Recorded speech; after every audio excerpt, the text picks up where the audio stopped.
Magandang araw po sa inyong lahat.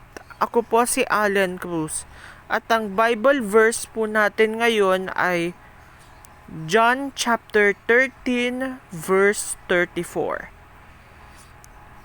A new command I give you, love one another as I have loved you, so you must love one another.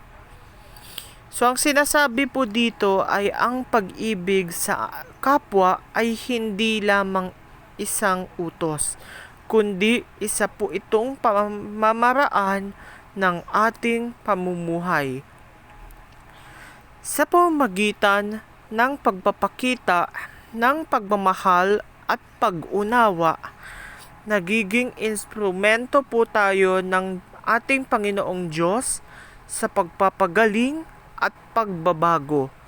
Huwag po tayong matakot magmahal ng walang pasubali, sapagkat sa pag-ibig na ito natin tunay natatagpuan ang ating sarili at ang Diyos.